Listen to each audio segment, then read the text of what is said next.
আসসালামু আলাইকুম রহমতুল্লাহি আবরাকাতু। সকল বন্ধুরা সবাই কেমন আছেন? আশা করি সবাই ভালো আছেন। তো কিছু কথা বলার জন্য আপনাদের কাছে আসা এবং ভিডিওটা করা। তো আমার কথা হয়তো বা কিছু লোক মন খারাপ করবেন, দয়া করে কেউ মন খারাপ করবেন না প্লিজ, এটা আমার রিকোয়েস্ট।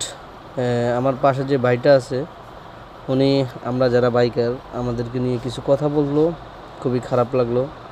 আসলে আমরা সবাই সচেতন না, তাই এই কথাগুলা শুনতে হলো। পাশে এক কাকা আছে, রিক্সা চালক, উনি কিছু কথা বলল হেসে হেসে, খুবই খারাপ লাগলো। তা আমি বললাম, কাকা আসলে একজনের কারণে সবাইকে আপনি দোষ দিতে পারবেন না, এটাই বাস্তব, কিছু করার নাই। আর এই যে দুই বাইকার ভাই অলরেডি ঝড়গা সৃষ্টি করছে। মূলত এই জ্যামটা হওয়ার জ্যামটা হওয়ার কারণেই মূলত বাইকাররা, এটা চৌরাস্তার মোড়। তো আমরা সবাই যদি সিঙ্গেলে আসা যাওয়া করতাম বা সিঙ্গেলে যাওয়া আসা করতাম, তাহলে দেখা যায় এখানে জ্যাম পড়তো না।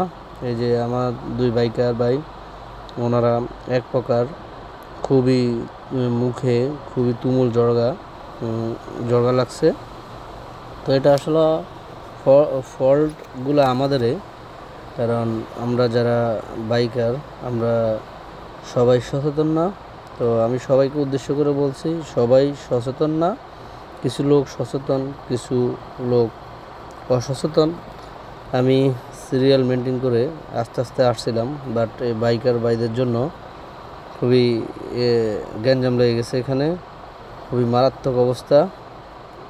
তো যাক, আস্তে আস্তে ওনাদেরকে পিছনে নিয়ে আমরা আস্তে আস্তে যাচ্ছি। দেখেন কি একটা অবস্থা, সামনে যে প্রাইভেট কারটা আছে উনি বের হবে কিভাবে, এটা কারোরই মাথায় নাই। মূলত এখানে আমি যা দেখলাম, 1/1 রোড হওয়ার কারণে বাইকার ভাই যারা আছে তারা সিরিয়াল ক্রস করে যারা যাচ্ছে তাদের রোডে চলে আসতেছে। তো খুবই দুঃখজনক বিষয়, এটা আসলে কাম্য না। তো আমরা সর্বোচ্চ চেষ্টা